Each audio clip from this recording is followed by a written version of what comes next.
Cinema শুরু হয় একটা অ্যাড দিয়ে। সেখানে বলা হয় হ্যান্ডসাম ছেলেদের বৈশিষ্ট্য।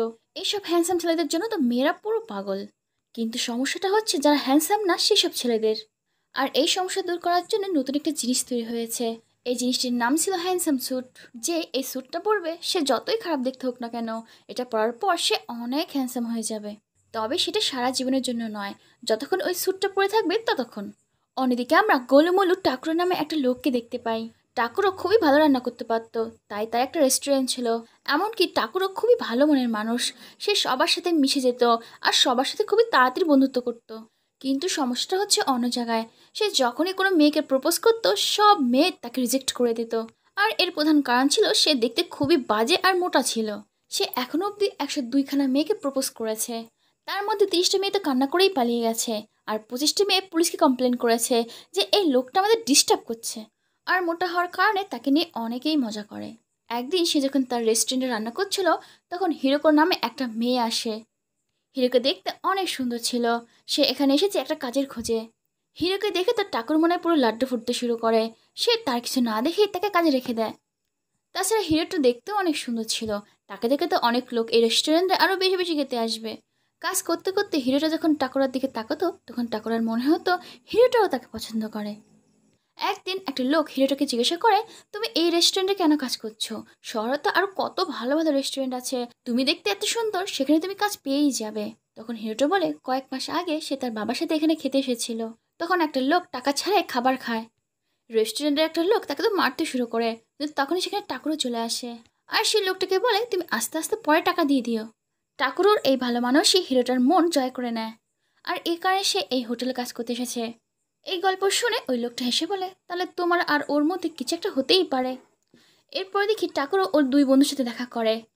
টাকুর এটা ভাবে সে যে দেখতে খারাপ এটা তো তার মনের ভুলও হতে পারে। এই কারণে সে তার বন্ধুদের জিজ্ঞাসা করে, দেখ তো আমি কি সত্যিই দেখতে খারাপ? তখন ওর বন্ধুরা হেসে বলে, ভাই তুই সত্যি খারাপ দেখতে, এটা তোর কোনো মনের ভুল না। তবে টেনশন নিস না, তোর মনটা তো অনেক ভালো। তুই মন থেকে কাউকে প্রপোজ কর, দেখবি ঠিক কাউকে পেয়ে যাবি। বেচারা টাকুরও মন খারাপ করে তো পার্কে গিয়ে বসে থাকে। ঠিক তখনই হ্যান্ডসাম স্যুট কোম্পানি থেকে একটা সেলসম্যান তার সামনে আসে। আর তাকে অফার দেয় তাদের কোম্পানির ব্র্যান্ড অ্যাম্বাসেডর হতে। কিন্তু সে এখানে না করে দেয়, কারণ সে চায় না তার এই খারাপ দেখা নিয়ে তাকে নিয়ে কেউ মজা করুক। পরের দিন টাকুরো হিরোটার জন্য একটা অনেক সুস্বাদু ডিশ বানায়। হিরোটার ওই খাবারটা অনেক পছন্দ হয়। সে বলে আমি তো এই খাবারটাকে ভালোবেসে ফেলেছি। এখানে টাকুরো ভাবে হিরোটা হয়তো বা তার কথা বলছে, সে হয়তো বা তাকেও ভালোবাসে। টাকুরো আনন্দের চোটে বলে ফেলে আমিও তোমাকে ভালোবাসি। এইটা শুনে তো হিরোটা পুরো চুপ হয়ে যায়। এইটা দেখে টাকুরো ভাবতে থাকে অন্যান্য মেয়ের মতো হিরোটাও হয়তো বা কান্না করে এখান থেকে চলে যাবে। কিন্তু হিরোটা তাকে জিজ্ঞাসা করে আমার কোন জিনিসটা তোমার ভালো লাগে, কেন তুমি আমাকে ভালোবাসো? তখন টাকুরা বলে তোমার তো সব কিছুই ভালো, তোমার চোখ, নাক, গাল, চুল সবই তো অনেক সুন্দর। এটা শুনে হিরোটার মন খারাপ হয়ে যায়। সেও ভাবতে থাকে অন্যান্য লোকের মতো টাকুরও তার সৌন্দর্য দেখেই ভালোবেসেছে। এই কারণে সে কিছু না বলে সেখান থেকে চলে যায়। এটা দিয়ে 103 নম্বর হলো, সে মেয়েদের কাছ থেকে রিজেক্ট হয়েছে। বেচারার মন তো পুরোপুরি ভেঙে যায়। তাই সে চলে যায় হ্যান্ডসাম স্যুট কোম্পানিতে। টাকুরও প্রথমে যখন হ্যান্ডসাম স্যুট দেখে সে তো ভয় পেয়ে যায়। সে বলে না না এসব আমি নেব না। তখন কোম্পানির ম্যানেজার আর সেলসম্যান বলে একবার তো ট্রাই করে দেখো। টাকুরও রাজি হয়ে যায়। এখানে অবাক করা বিষয়, সে যখনই হ্যান্ডসাম স্যুটটা পরে পুরো ম্যাজিকের মতো সে অনেক হ্যান্ডসাম হয়ে যায়। নিজের এই হ্যান্ডসাম চেহারা দেখে টাকুরও নিজেই বিশ্বাস করতে পারছিল না। এদিকে ম্যানেজার টাকুরোকে তার গলার কাছে একটা বাটনের কথা বলে। ওই বাটনটা চাপলে তার গলার শটটাও চেঞ্জ হয়ে যাবে। সত্যি সত্যি ওই বাটনটা চাপতেই তার গলার আওয়াজটাও বদলে যায়। ম্যানেজার তাকে বলে এই স্যুটের ব্যাপারটা এখন গোপন রাখতে হবে। আর হ্যাঁ, গরম জল থেকে কিন্তু দূরে থেকো। গরম জল পড়তেই তোমার স্যুট কিন্তু বেরিয়ে আসবে। টাকরো এই হ্যান্ডসাম চেহারা নিয়ে বাইরে বেরোতেই সবাই তাকে পছন্দ করতে শুরু করে। যেসব মেয়েরা তাকে দেখে একদিন গালিগালাজ করতো সেসব মেয়েরাই তার প্রেমে এখন হাবুডুবু খাচ্ছে। শহরের অনেক মেয়েরাই এখন তো তার জন্য পুরো পাগল হয়ে যায়। এদিকে টাকুরের সাথে এক মডেলিং ম্যানেজারের সাথে দেখা হয়। সেই ম্যানেজার চায় টাকুরো তাদের কোম্পানির হয়ে মডেলিং করুক। পরের দিন টাকুরো তার আসল চেহারায় তার রেস্টুরেন্টে বসেছিল। তখন মোটা নামে একটা মোটা মেয়ে সেই রেস্টুরেন্টে কাজ দেওয়ার জন্য আসে। অনেকে এটা বলে থাকে এই মোটা মেয়ে যদি এখানে কাজ করে তাহলে অনেকে এই হোটেলে খেতেই আসবে না। আর ঠিক তখনই সেখানে টাকুরো চলে আসে আর বলে চেহারার সাথে কাজের কি সম্পর্ক। আর এটা বলে সে মোটোকে তার হোটেলে কাজে রেখে দেয়। টাকুরোর এত ভালো ব্যবহার দেখে তো মোটো অবাক হয়ে যায়। সে তো দেখতে বাজে আর মোটা, তার সাথে এত ভালো ব্যবহার এখন অব্দি কেউ করেনি। কয়েকদিনের মধ্যেই তার ভালো ব্যবহার আর কাজ দিয়ে মোটো সবার মন জয় করে নেয়। কিন্তু সবাই টাকুরের মতো তাকেও অনেক কুৎসিত ভাবে। এখানে আমরা বুঝতে পারি মোটো টাকরোকে পছন্দ করে। সে টাকরের সাথে অনেক ভালো ভালো কথা বলে। টাকরও মোটোকে পছন্দ করে, কিন্তু বন্ধু হিসেবে সে ভালো টালো বাসে না। পরের দিন দেখি টাকরো অনেক হ্যান্ডসাম হয়ে মডেলিং কোম্পানিতে যায়। আজ ছিল তার প্রথম শ্যুট। সে তো ভালো করে পোজও দিতে পারে না, কিন্তু টাকরো যেহেতু হ্যান্ডসাম দেখতে, তার ভুল হওয়ার সত্ত্বেও সবাই তার প্রশংসা করে। এর মধ্যে ওই কোম্পানির সুপার মডেল রাইকের সাথে তার দেখা হয়। রাইকা তো টাকরোকে দেখে বলে এতে কোনো কাজই পায় না, এ কী করে মডেল হবে। কিন্তু কিছুক্ষণের মধ্যেই টাকরোর পার্সোনালিটি আর ব্যবহার তার খুবই ভালো লাগে। তার টাকরোকে এতটাই ভালো লাগে যে সন্ধ্যার সময় সে তার সাথে তার বাড়িতে নিয়ে যায়। সে যখন রাইকের বাড়িতে যায়, সে দেখে তারই দুই বন্ধু সেখানে আছে।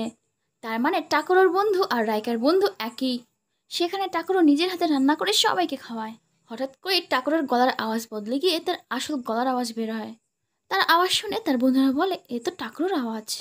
কিন্তু না না, টাকরো কী করে হবে? টাকরো কি এত হ্যান্ডসাম নাকি? টাকরো এই নকল শরীরে থাকতে থাকতে হাঁপিয়ে যায়। সে রেস্টুরেন্টে গিয়ে তার আসল চেহারায় আসে। মোটো রেস্টুরেন্টে তার জন্য এখনও অপেক্ষা করছিল। মোটো টাকরার জন্য একটা হ্যান্ডব্যান্ড বানায়, আর সেই ব্যান্ডটা পেয়ে টাকরো ভীষণ খুশি।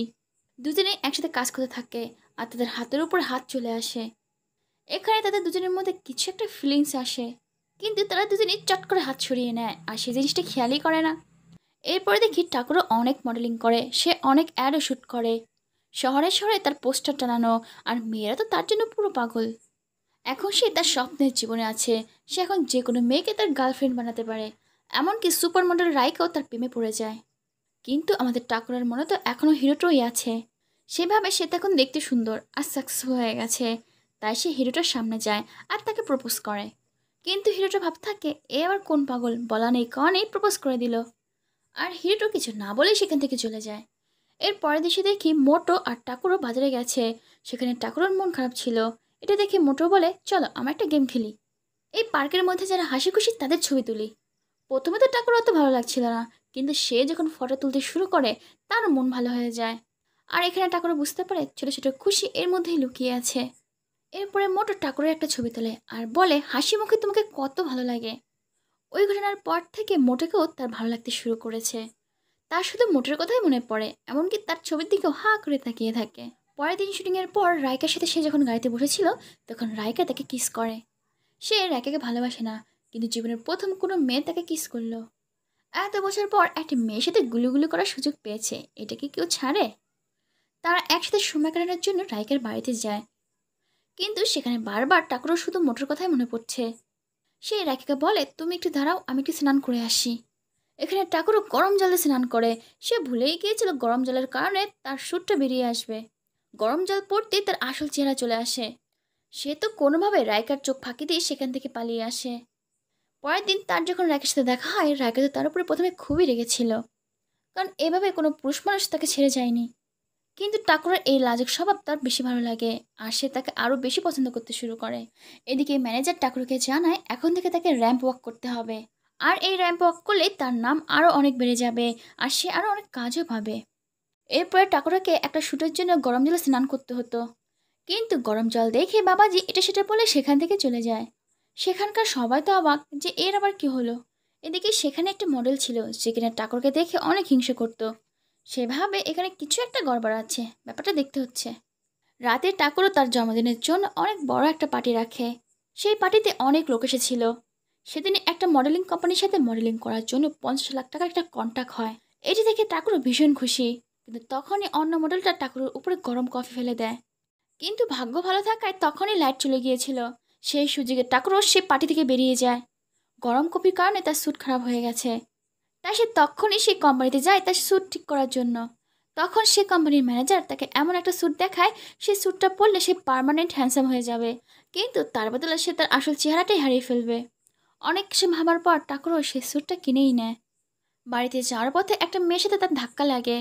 এখানটায় টাকুরও খারাপ দেখতে হওয়ায় সবাই তাকে মেয়েবাজ ভাবে, আর সেখান থেকে তাকে তাড়িয়ে দেয়। টাকুরও যখন বাড়িতে যায় তখন মোটো তাকে বলে আমার বিশ্বাস তুমি কোনো মেয়ের সাথে খারাপ ব্যবহার করতে পারো না। এখানে ঠাকুরের সিদ্ধান্ত নেয় সে মোটোকে সব সত্যি কথা বলে দেবে, আর সে সত্যি কথা বলেও দেয়।